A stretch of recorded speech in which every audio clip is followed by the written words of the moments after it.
की जोपर्यंत आपल्या समोरची पार्टी दारू पिऊन पंग बंगल्यावर लोळायलेली, ज्यांचं नाव घेतलं ते जेलमध्ये चक्की पिसायलेले आहेत, आणि तोपर्यंत आपलं आपलं काम साधवून घ्यायचं सोडून सवत रणकी व्हावी असं करू नका. असं एखादी आपली पक्षामध्ये सवत, पण आपल्या कपाळाचं कुंकू साबीत ठेवायचं असेल तर सुखी ठेव देवा धनी कुंकवाचा हे आधी म्हणावं लागेल. पण इचलचा जो असलेला सत्तेतला आमदार तोंड लपून बसायची पाळी आली. 18 घंटे दारू पिऊन फुले, माणसाला भेटत नाही. एका गाडीवर 10 ड्रायव्हर ठेवलेत किंवा किमान माणसं तरी बंगल्यासमोर दिसावेत म्हणून. सामान्य माणसासाठी कोणी काम करायला असेल, त्याच्या खांद्यावर कौतुकाची थाप टाकणारा असेल किंवा होणी को अनहोणी करणारा एखादा माणूस या राजकारणामध्ये महाराष्ट्रात असेल तर ते नाव शरद पवार आहे.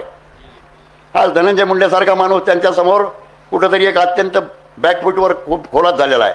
बॉटम ते टॉपपर्यंत ज्यांच्या सहकार्यानं जाता आलं, मला वाटतं धनंजय मुंडेला दुसरा सोबती नसेल की जे 5 वर्षात परळीच्या मोंड्यातून महाराष्ट्राच्या राजकारणावर गेले आणि 1 महिन्यातच तिथून खाली असे आढळले की इथं नात्र्याच्या मळ्यात येऊन बसले. लोकाला सामान्य माणसाच्या डोक्यामध्ये भूतासारखी जे भीती बसलेली आहे, आज ते भूत तिथं लपून बसलेले. रावणाची लंका जाळायची असेल तर बिभीषणाला सुद्धा राजा करावं लागते. माई शिरसाळा धर्मापुरी दहशत दहशत दहशत असं काही घेऊ नका. अरे दहशतीवाले बिळात लपून बसलेत. किती बोललो तरी मला असं माहित आहे की ही रावणाची लंका जाळायची असेल तर तुमची तरण्या बांध पोरायची गरज आहे. अरे बबन भाऊ सारख्याच्या पोरायला सुद्धा मी सांगतो, आज पवार साहेबांसारख्यानं जर सहकार्य केलं नसतं, प्रामाणिकपणानं सांगतो राजा भाऊ तुमचं काय झालं असतं कळालं सुद्धा. यानंतर ज्येष्ठ नेते प्रभाकरदादा वाघमोडे यांना विनंती करतो की त्यांनी या ठिकाणी मनोगत व्यक्त करावं.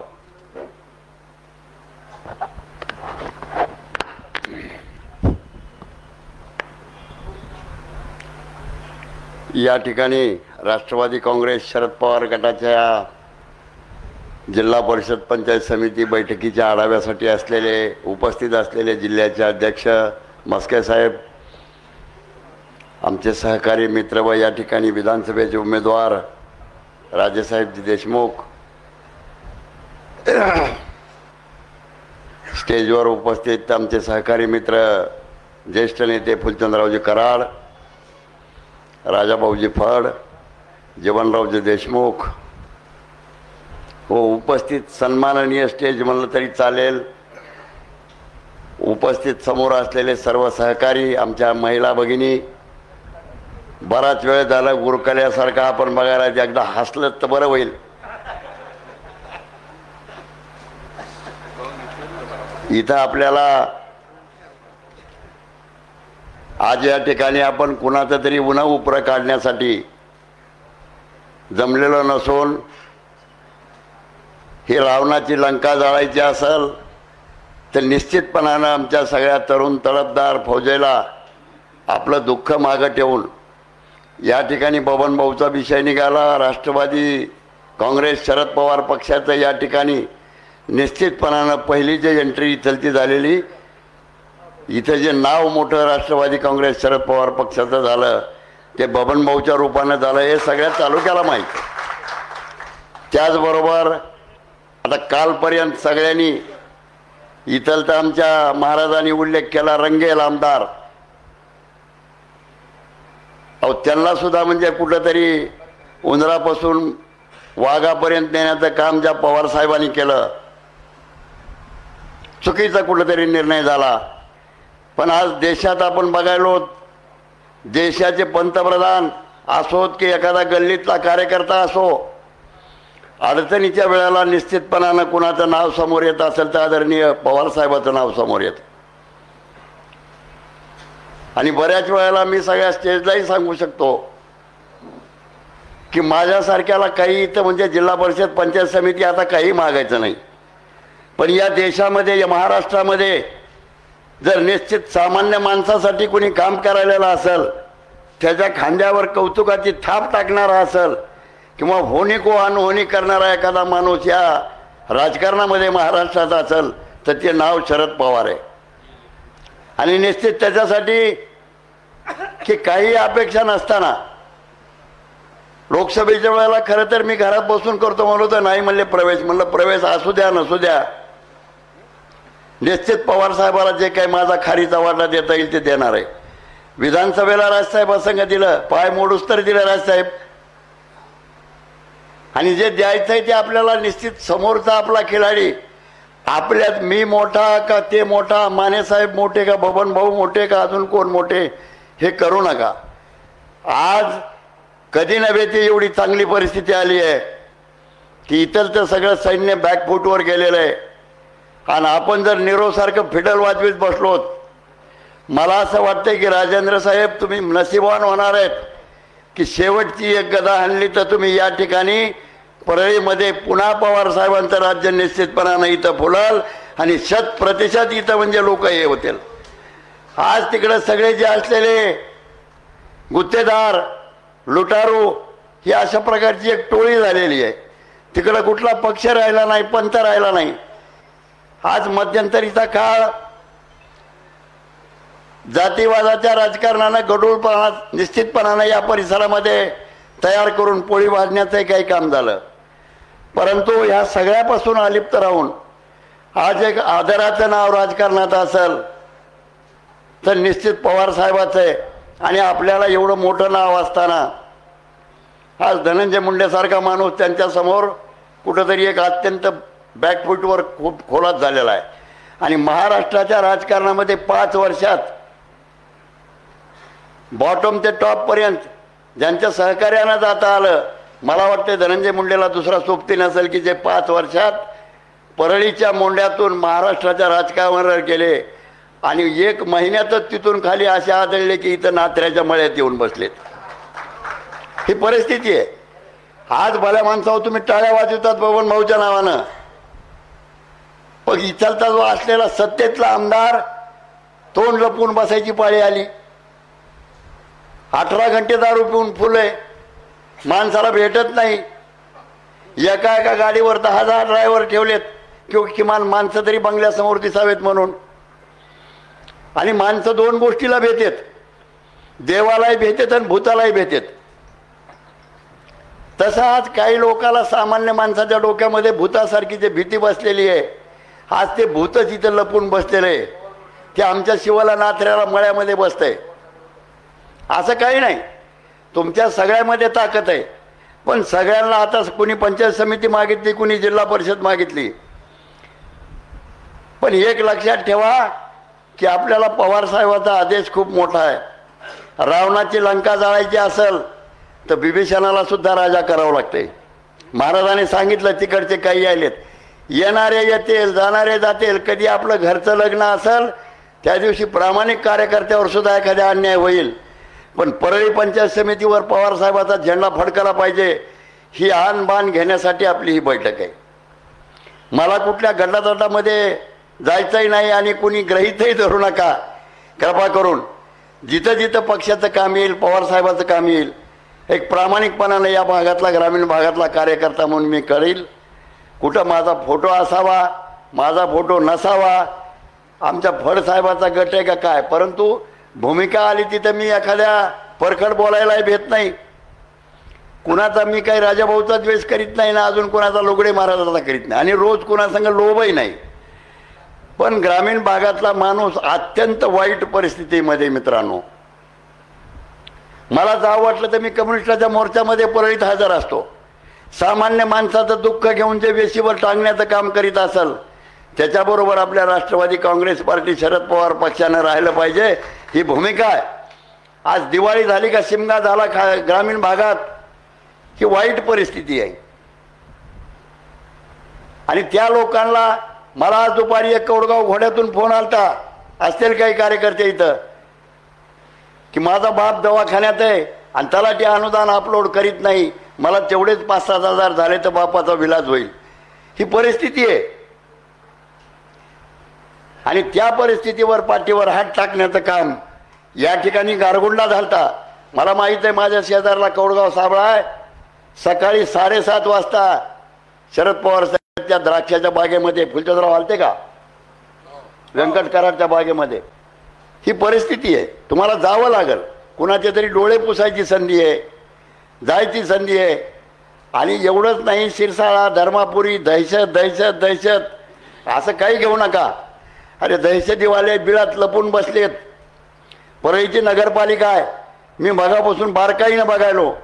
की आज परळीची नगरपालिका होणीको अनहोणी करायची असेल तर निश्चितपणानं माझी खात्री आहे की इथला मुस्लिम समाज जर निश्चित पवारसाहेबाच्या पाठीमागे उभा राहिला तर परळीची नगरपालिका मस्के साहेब निश्चितपणानं पवारसाहेबाच्या ताब्यात येईल.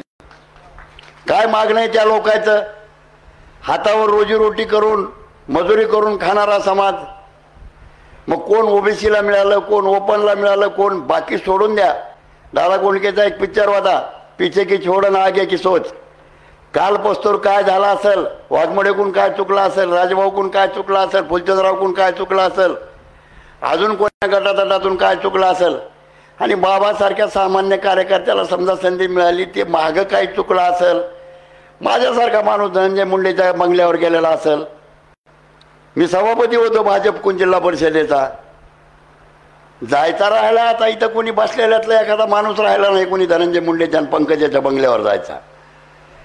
तो बट्टा लागू नका. कालपर्यंत काय कोणी केलं, पण आज जर कोणी एखादा पवारसाहेबाच्या पक्षासोबत प्रामाणिकपणानं हे जे सगळे लुटारूची टोळी बॅकफुटवर गेली, इथं काढणाऱ्यानं काही काढलं, वाल्मिक कराड सारख्याचं नाव सुद्धा काढू नका बैठकीत. बबन भाऊचा आदर सगळी राष्ट्रवादी पार्टी करते. तुम्ही 10-5 जण टाळे वाजवतात म्हणून आम्ही करतो तर असं समजू नका. आम्हाला सगळ्याला माहित आहे, सभापती असताना बबन भाऊ माझ्या 10-25 बैठका झाल्या असत्या. एक आदर्श सभापती होता तो, आणि पक्षानं त्यांना न्याय म्हणजे कुठं आढळणार सोडून दिलेलं नाही. पवार साहेबाचं लक्ष आहे, रोहितदादाचं लक्ष आहे. शेवटी आपण एकाच गोष्टीवर न येता चुका प्रचंड झाल्या असतात. बाबाओ आपल्याला इथं भूतासंग लढायचंय.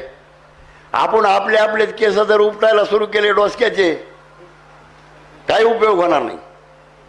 या देशामध्ये 10,000 इंग्रज आलते, त्यांनी 40 कोटी लोकांवर 150 वर्ष राज्य केलं.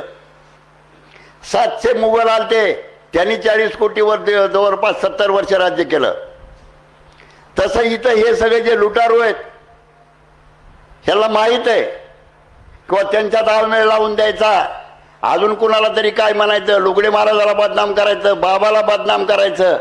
म्हणजे तुमचे जे पदाधिकारी आहेत ते फालतू आणि त्यांचे चांगले ही परिस्थिती होऊ देऊ नका. आपलं भांडण असेल घरात भांडा, मागणी मागा. मला वाटतं मस्के साहेबासारखा सिनियर माणूस आहे, तुमचं निश्चित घरानं ऐकून घेईल. आणि पदाधिकाऱ्यांना माझी विनंती आहे की तुम्ही कार्यकर्त्याचं मनोगत त्याचा एकदम होईपर्यंत मध्ये बोलू नका. फुलचंद्रराव दर्शक मध्येच गरम होऊ लागले तसं होत जाऊ नका. त्याचा एकदम दुरुस्तर पूर्ण ऐकून घ्यायचं. तरुण रक्त आहे. आम्ही किती बोललो तरी मला असं माहित आहे की ही रावणाची लंका जाळायची असेल तर तुमची तरण्या बांध फोरायची गरज आहे. पण तुम्ही आपसात केस उपटिण्यात ती ताकद वाया घालवू नका.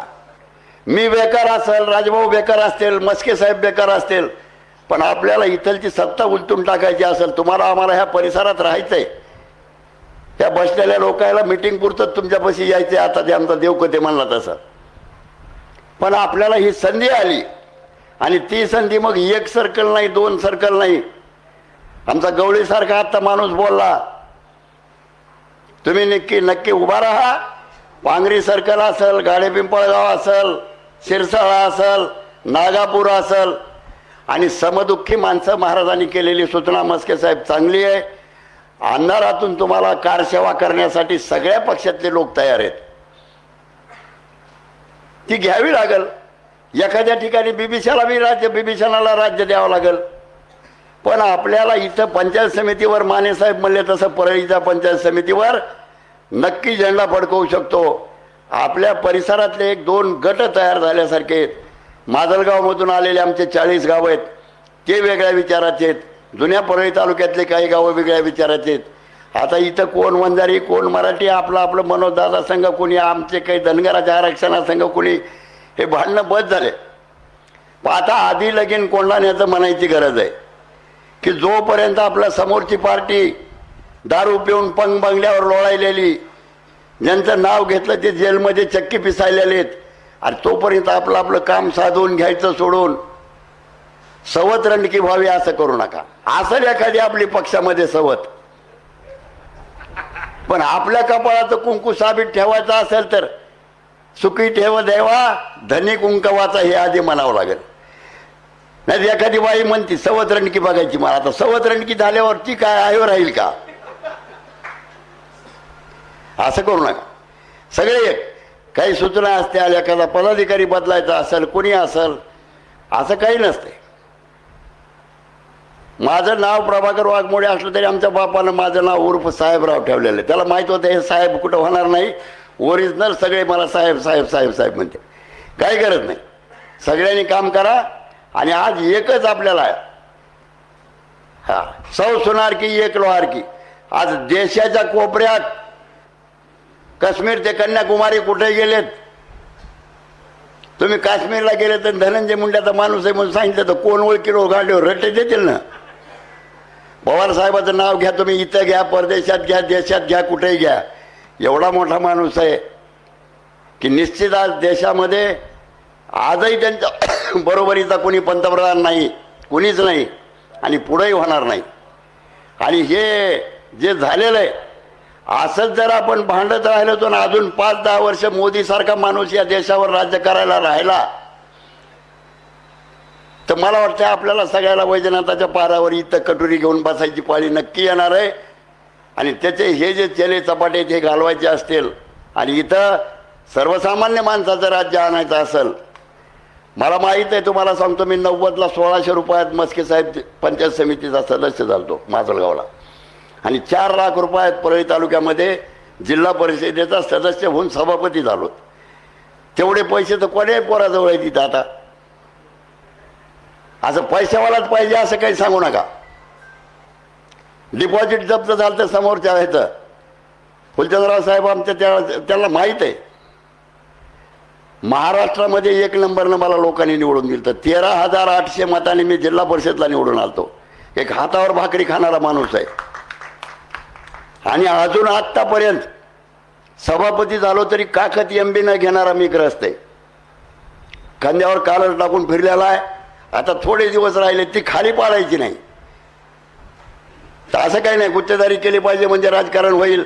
आता आमचा राजभाऊ इथं तो गावात बघतोय मला की गावाकडे गेल्यावर मी दारे धरतोय. असं कोणीच कमी समजू नका. सगळे आपण बरोबर आहेत. आणि सगळ्यांनी नुसतं छिव म्हणलं तर इथलचे पोस्टरही उडून जातील, त्याच्यावरचे चोरही उडून जातील आणि नाथऱ्याच्या मळ्यात बसलेले नेतेही उडून जातील. आता कुणाला काय केलं, कुणाला मारलं, त्या सगळ्यातून सगळे आले. अरे मी आलो एक रस्त्यावर 2000 साली मी मेलो म्हणून रस्त्यावर पडलो होतो. त्याचं कशाला भांडवल करायचं? त्यांचा धंदा आहे चाकू मारणं, खुपशीनं काय करणं. मी गेलो त्या ह्याच्यातून. अर्ध्या लोकांना माहीत आहे. मग इकडे यायचं म्हणल्यावर ते असणारच आहे ना. आता ते तुम्ही त्यांची सगळी सोन्याची लंका जाळायला गेल्यावर तुमचा काय हार घालून किरविले सत्कार करणार आहेत का? ते नाही. पण उचला एक वृक्षराज निर्मळ सारखा एक सामान्य सरपंच होता. त्याला नक्की पंडितांना पाडायचं आणि त्याला आणायचं म्हणून ठरविल्यानंतर शिरसाळा तुम्हीच आहेत ना साहेब. खूप मतानं आला तो. तुम्ही नक्की निवडून येणार आहेत का? तर तुम्हाला आयडेंटिटी पवार साहेबाची आहे आणि लोक तुम्हाला मला मतदान देणार नाहीत. पण तुम्ही जर पवार साहेबाची प्रामाणिक आहेत म्हणून कळालं तर कुणीही झालं तर माझ्यासारखा फाटका धनगर आला तर त्याला वाघमोडे दादा वरिया वरिया म्हणणार आहेत. ही माझी ताकद नाही. ही तिथं तुम्ही लॉयल असल्याची. ठीक आहे, तिथं काही भांडलो असतो आता राजभाऊन आम्ही तिथं भांडलोत काही वेळेस. बोलायला तोंड माझं तुमच्यासारखं फुटकं आहे पोरायसारखं. परंतु त्याचा अर्थ आपलं काही दुश्मनी नाही. इथं राहून एकूणमेकाची जिरवायला आलो नाहीत. कृपा करून माझी एक तुमचा ज्येष्ठ बंधू म्हणून सगळ्यांना विनंती आहे की हातात हात घाला. कोण मराठी, कैलासराव कोण, हे उत्तमदादा, तुम्हाला कुणी इग्नोर करणार नाही. तुम्ही सिनियर आहेत. पोरायचं चुकत असेल, एखाद्या ठिकाणी तुमचा फोटो टाकला नसेल, कोणाचा टाकला असेल, काय त्याच्यानं फोटोपाशी काय नसतंय. हा बस तुम्ही सगळ्यांना सोबत घेऊन चला. आता संधी आलेली आहे. आपला नंबर एखाद्या दिवस हुकल.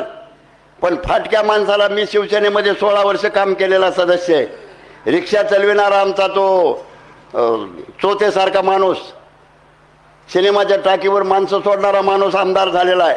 नारायण चव्हाण सारखा माणूस बदनापूरचा आमदार झालेला. अरे सामान्यातले फाटके माणसं आमदार झालेले आहेत.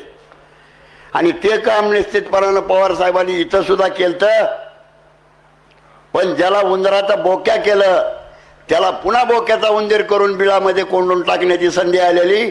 त्या दिवशी आंधळ्याच्या गोष्टीसारखं भांड्याजवळ आल्यावर डोळे झाकून चालायचं सोंग करू नका. काही असेल, कालपर्यंत कुणाचे गुन्हे असतील, बाबाचे असतील, महाराजाचे असतील, माझे असतील, ह्या ताई बेजार जास्त झाल्या असत्याल, पलीकडल्या कमी झाल्या असत्याल, हे सगळं सोडून द्या आणि नव्या उभारीनं आपण इथं आज जमलोत की उद्याचं आपल्याला काहीतरी जिंकायचंय.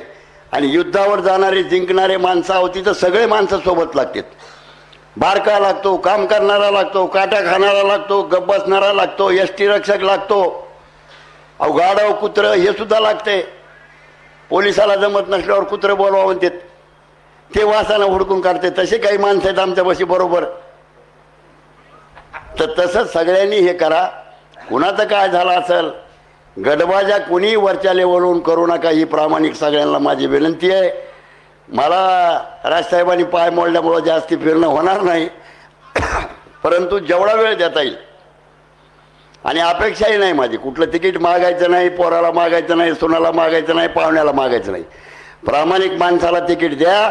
तो मुस्लिम असेल, दलित असेल, धनगर असेल, मराठा असेल, वंजारा असेल, कोणी असेल, त्याचं प्रामाणिक एकदा शब्द दिल्यानंतर काम करण्याचं काम आपण सगळ्यांना करायचं आहे. त्याची जात बघायची नाही, तो कुठलाही बघायचा नाही. हम सब एक आहे. तुम्ही जर म्हणलात किती पैसे असू द्या समोरचे, अरे पैशावर काम झालं असतं तर माझ्यासारखा माणूस जन्मात कवा ग्रामपंचायतचा सदस्य सुद्धा झाला नसतं हो. हे मी अनुभव आहे समोर उभा. मी अजून मी 74ला एजंट झालतो फुलचंदराव साहेब, आम्ही सोबत आहेत या परिसरात. आणि मुंडे साहेब डेप्टी CM असताना लढलेला माणूस आहे मी. शेतग्रस्त माझ्याकडे आले, ते तुम्हाला बोलायला बोलू रे म्हणून. तोंड बघायचं नाही म्हणलं मला डेप्टी CMचं. हे वडकेलचा आमचा गणेश आहे. 600 बाया तिथल्या अटक करून नेलेल्या होत्या. असं काही नसतंय. आणि पैशामुळं माझं जन्मात कवा रुकलंही नाही आणि पैसा कवा खिशात आला बी नाही. आणि पायी फिरायची अजूनही लाज वाटत नाही. तसं तुम्ही ठरवा. तुम्ही नक्की जिल्हा परिषद सदस्य होताल, पंचायत समिती होताल. मी म्हणणारा माणूस आचाकोचा घालून येणाऱ्याला भेटतो, काय नसते त्यांच्यापाशी. आणि पैशानं सगळं झालं असतं तर काही झालं नसतं. टाटा बिर्ला हे देशाचे राज्य झाले असते. परंतु आता ती नीती चालू आहे. उघड सगळे आलेले आहेत. आज महाराष्ट्रात आंदोलन चालू आहे बच्चू कडू सारख्याचं. कोण कुठल्या पक्षाचा आहे, परंतु आपल्या शेतकऱ्याचे अश्रू पुसायला कोणी कम्युनिस्ट येत असेल, बच्चू कडू येत असेल, कोणी येत असेल, तर तिथं आपण सहकार्य करायचं आहे. उद्या इथं केंद्रीय कृषी मंत्री यायलेत आमच्या शिरसाळा परिसरात, मुख्यमंत्री यायलेत. बहिष्कार लागा सगळ्या लोकांनी की आमच्या असल्या अतिवृष्टीमध्ये माय दुपकत असताना तुम्ही जर हारतुरे घ्यायला इथं माय अंगालीच्या तिथं येत असताल तर आमचे काळे झेंडे घेऊन शिरसाळ्याच्या चौकात पोरं उभा राहिले पाहिजेत. नक्की हे झालं पाहिजे. आणि हे आपलं काम आहे. जिथं जिथं काम पडेल तिथं आपण. आणि आपला पोशिंदा, अरे बबन भाऊ सारख्याच्या पोरायला सुद्धा मी सांगतो, आज पवार साहेबासारख्यानं जर सहकार्य केलं नसतं, प्रामाणिकपणानं सांगतो राजाभाऊ तुमचं काय झालं असतं कळालं सुद्धा नसतं. कृतज्ञता आपण व्यक्त करा. आता ते काही तुमच्या संग काठी घेऊन पवार साहेब कुणाच्या डोसक्यात हाणायला येणार नाही. परंतु नाव जरी सांगितलं तर नक्की आपल्याला मदत होणार आहे. रामामध्ये ताकद नव्हती बाल्या माणसावर, रामाच्या नावात ताकद होती. त्याचं उदाहरण असं झालं की सेतू बांधत असताना सगळे वानर जय श्रीराम म्हणून दगड टाकीत होते. रामाला वाटला आपणही एक दगड टाकावा. त्यांनी स्वतः ते नाव घेतलं जय श्रीराम म्हणून दगड टाकला बुडाला. मारुतीरायानं पकडलं, म्हणजे तुमच्या अंगात ताकद नाही, तुमच्या नावात ताकद आहे. तसं पवार साहेबाच्या नावामध्ये ताकद आहे आणि तिचा उपयोग आपण करून घ्या. कोण मराठा, कोण हे आरक्षण कोणाचं मिळालंय, कोणाचं मिळालं नाही. आता आमचंही राहिलंय, मागणी होत होत आम्ही बी. ते मिळेल पिछे की छोड, अजून काहीतरी होईल. 75 वर्ष झालं ज्यांना राजकारण आरक्षण मिळालंय ते बी कुठंतरी आता खराटा घेऊन फिरायलेले आहेत. त्याच्यामुळं जादूची कांडी नाही ती काही. इथलची व्यवस्था, इथलचं जर सत्ता, इथलचा धोका जर तुम्ही टाळला आणि चौकीदार इथला बदलला, काय नगरपालिकेची अवस्था आहे आज. सगळ्यांनी मी तर म्हणतो जीवनराव तुम्ही कंबर बांधून उभा राहा. आम्ही ग्रामीण भागातून पट्टी करून म्हणला तरी पैसे देऊ, रोज इथं ड्युटी करू. पण परळीची अवस्था बदलायची असेल तर निश्चितपणानं मास्टर की एखादी चांगली काढा, सामान्य माणूस काढा एखादा, त्याची जात गोत बघू नका. आणि तुम्ही सुद्धा इथून जाताना एकच गुरुमंत्र घेऊन जा की आपल्याला उद्याचं युद्ध जिंकायचंय. उद्या मग अजून जे काही असेल, आपले सामायिक बांधाचे भांडणं असतील, बबन भाऊचे, राजा भाऊचे, अजून आमचे कुणाचे, तर ते आपण आधी लगीन कोंडाण्याचं म्हणून ही प्रतिज्ञा करायसाठी ही बैठक आहे. कुणाची तरी जिरवायसाठी, कुणाचा मान वाढवायसाठी आज आपले अध्यक्ष आलेत आणि त्यांच्यासमोर आपलं प्रदर्शन.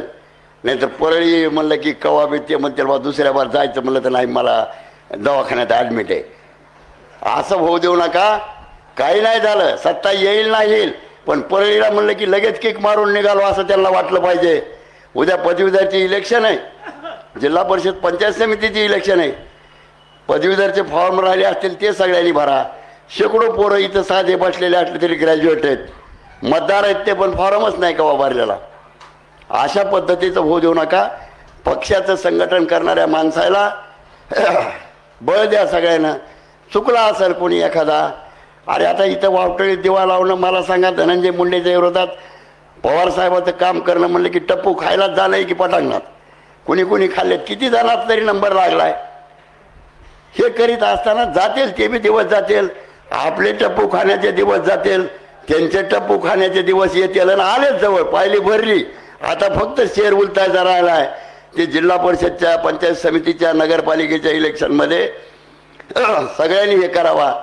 का आता इथं समोर जे ते नागव्या संघ शिमगा खेळायचा आहे परळीमध्ये आपल्याला, आणि ते करीत असताना सगळे येत असतील. आज या महिलाचे मी अभिनंदन करतो की 5, 10, 4, 2 ज्या काही आल्या असत्याल. अवे भूताच्या अंगावर जाताना पण मला एक माहीत आहे की पदर खाऊन जर आमची एखादी महिला निघाली, ती जिजाऊ असेल, ती अहिल्या असेल, तर निश्चितपणानं समोरची पार्टी ही गारद झाल्याशिवाय राहणार नाही. अशी आपल्याला एखादी चांगली महिला काढावी लागेल. कुठं पुरुषाच्या जागेवर सुद्धा महिला लढवावी लागेल. ते निश्चितपणानं तुम्हाला करता येईल. बरं, मी तर असं, मला आरक्षण बी कवा अडवाल नाही. पंचायत समितीला तर काय त्यावेळेस आरक्षण नव्हतं. जिल्हा परिषदला मी ओपनच्या जागेवर लढलो, एकही मराठा कॅन्डिडेट माझ्या विरोधात उभा राहिला नाही. माने साहेब इथं हजर आहेत.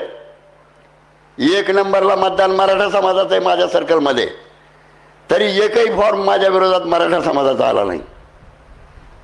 दोन्ही समोरचे फॉर्म होते फुलचंद्ररावच्या पाहुण्याचे, दोघांचंही डिपॉझिट गेलं. ही परिस्थिती जाती गोतीवर काही नसते. तुम्ही काम करीत राहा. तुम्हाला आयडेंटिटी मोठी आहे, सिरसाळ्याच्या असतील, धर्मापुरीच्या असतील, कुठलेही असतील, असं काही नाही. इथून खाली दत्तक देऊन टाकले असं थोडं काही कोणाची जागीर आहे का? अहो सगळे आंबट झालेले आहेत तिथं. तुम्हाला फक्त जाऊन बोरीचं झाड हलविल्यासारखं हलवायचं आहे. खुळखुळ खुळखुळ धर्मापुरी वाजणार आहे, मांडवा वाजणार आहे, जिरेवाडी वाजणार आहे, असं काहीच नाही. एखाद्या वेळेला निघालं, पहिल्या सुरुवातीच्या ह्याच्यामध्ये धनंजय मुंडेला गुलाल हा आपल्या सिरसाळ्याच्या पंचायत समिती सदस्यानं लावलेला आहे. तोपर्यंत त्यांची पाठीच कोरी होती. आताही आपल्याला ते निरंक निघतेल अशी परिस्थिती आहे. पण हाय खाल्ल्यावानी करू नका आपण, आणि आपले आपले पाय ओढू नका. तुम्ही जर सगळ्यांनी नुसतं हातात हात घालून निघालेत आणि तुम्ही कळत्या माणसानं जर हात वाढायचे ठरविले, तर बारका समाज तुमच्यावर कशामुळे भरोसा सोडेल? मुस्लिम असेल, दलित असेल, गवळे असेल, अजून कोणी असतील, छोटे छोटे गावगाड्यातले गोसाई असतील, कुंभार असतील, चांभार असतील, तुमचेच जर सरांना गेले वादविवाद, ह्याचा ऑफिस खरं का, आमचा गणपती सत्याचा, तसं जर असेल तर तसं करू नका. नक्की आपल्याला परळीचं असं आहे, व्याकरणामध्ये एक युनिव्हर्सल ट्रूथ असतं, त्रिकालाबाधित सत्य. परळीत होत्याचं नव्हतं, ह्या इलेक्शनमध्ये आपल्याला करायचं आहे. त्याच्यासाठी मी सुद्धा आचाक्वाचा घालून मला जेवढं शक्य होईल तेवढं नक्की तुमच्याबरोबर फुलचंद्ररावना आम्ही करू. आणि आपल्याला अजिबात ऐकावू नका. परळीनं जे काही बदनाम झाली बीड जिल्ह्यामध्ये, मुन्नी बदनाम हो गई, तशी आपली अवस्था झाली. पोरायला रूम मिळेना, कुणाला काय मिळेना. ते आपल्याला चित्र जर पालटायचं असेल, शेवटी आपण काय सगळं इथलं गबाळ विकून कुठेतरी जाऊन तिकडे राहू तर शकत नाहीत ना. आपल्याला परळीच नीट करावी लागेल. वैद्यनाथाची पावनभूमी निश्चितपणानं जी बदनाम झाली ती नीट करायला बाहेरचा कोणी येणार नाही. बाहेरचा जरी एखादा आलात तर त्याच्यासमोर आपलं प्रदर्शन नको. परळी 1 नंबरनं आम्ही समोरच्या पार्टीला नक्की त्यांचं पूर्ण निरंकाशा पद्धतीचं परळीतून करू एवढी प्रतिज्ञा प्रत्येकानं घ्या आणि त्या पद्धतीनं उद्याच्या इलेक्शनमध्ये सगळ्यांना जा ही मांडतो. आणि मला कमी वेळ दिलता, पाठीमागं बऱ्याच जणांचं मार्गदर्शन राहिले. मस्के साहेबाला सांगतो की बाबा मला बऱ्याच वेळेस पक्षाच्या याला मिटिंगला यायला त्याला येणं झालं नाही, माझ्या वैयक्तिक अडचणीमुळं तब्येतीमुळं येणं झालं नाही. नाही भरून काढण्याचं नाही. आणि जी जबाबदारी तुम्ही देताल आमच्या परिसरापुरती निश्चितपणा फक्त एकच सगळ्याला विनंती आहे की तुम्ही तुमचे गट तट आपला आपला स्वयंपाकाचा तंबू ह्या मांडवात मांडू नका. ते दुसरीकडे गेल्यास आपण बघू, पण इथं सगळे हम सब एक ह्याचा नारा जर गेला. अहो आत्ता ह्याच्यामध्ये मी नावं घेऊ का? 5-6 जण धनंजय मुंड्याचे येऊन बसले तिथं, घेऊ का नावं सांगा? आता दोस्त आहेत ना, पण कवाचे तरी जाऊ द्या त्याला. हे आपल्याकडे दुश्मनांची नजर आपल्यावर आहे. आत्ता तुम्हाला सांगतो लाईव्ह वाघमोडे काय बोलायला हे वाचन नात्र्याच्या मळ्यामध्ये चालू आहे, माहिती आहे सगळ्याला. हे लक्षात ठेवा. आणि आत्तापासून आचारसंहिता पाळा. दारूबंदी, प्यायचं खायचं नाही, नाही तर कुणाला कानाला धरून नेण्याचं सोपं साधन तेवढंच आहे. खांद्याला टाकला चल म्हणलं की ते असलं होऊ देऊ नका. ही आचारसंहिता आपल्यासाठी सुरू झाली. आपल्याला ही कारसेवा प्रत्येकाला करायची, महिलाला करायची, तुम्हाला करायची. आणि परळीचं नाव जे बदनाम झालंय ते 1 नंबरला परळी केली पाहिजे एवढं आपण सगळ्यांना ठरवा. आणि ते होऊ शकतंय एवढं नक्की. तुम्ही कुणी उभा राहा, कोण्या जाती धर्माचा असू द्या, बरं मला त्याचं काही बंधन वाटत नाही. धर्मापुरीत भाषणाला बोलवलं कोणी एखाद्याला राजेभाऊन आमच्या, तर तिथं सुद्धा हेच भाषण वाघमोडे करेल. मला सामायिक बाण, लक्ष्मण रेषा, मराठी वंजारी असलं काही कुठं हे नाही. आणि त्या पद्धतीनं सगळ्यांना ठरवा आजपासून. आता पुन्हा गटतट नाही. कुणी एखादा नेता करू द्या परळीचा, मस्के साहेबाला जे वाटेल किंवा ह्याच्या हवाली परळी केली, नगरपालिका केली, सगळ्यांना त्याच्या नेतृत्वाखाली. का तर लक्षात ठेवा 10,000 लोक देशावर राज्य करायलेत. 100 वर्ष झाले त्यांच्या संघटनेला RSSच्या. ज्यांच्या देशामध्ये फक्त 10,000 लोक आहेत ते 130 कोटी लोकांवर राज्य करायलेत. पण त्यांचा गुरु कोण आहे माहिती आहे का? मोहन भागवत नाहीत, भगवा झेंडा हा गुरु मानलेला आहे त्यांनी. तसं तुम्ही इथे एखादी काठी रवा पवार साहेबांनी दिल्या आदेशनं, राजभाऊ असतील, उत्तमदादा असतील, बाबा असतील, कोणी महाराज असतील, त्याच्यावरती आपण आपल्या ह्याच्यापुरतं सेनापतीची बदनामी कधी करायची ठरवू नका. फेसबुकवर करू नका, कशावरच नका. नाही तर ते लय सोपं आहे. सध्या बसल्या बसल्या सकाळी आता तेच दिवे लावणार आहेत. आता आम्हालाही निदान शिव्या देऊ नका, लय अक्कल पाजळली म्हणून. एवढं बोलतो आणि थांबतो. जय हिंद, जय महाराष्ट्र.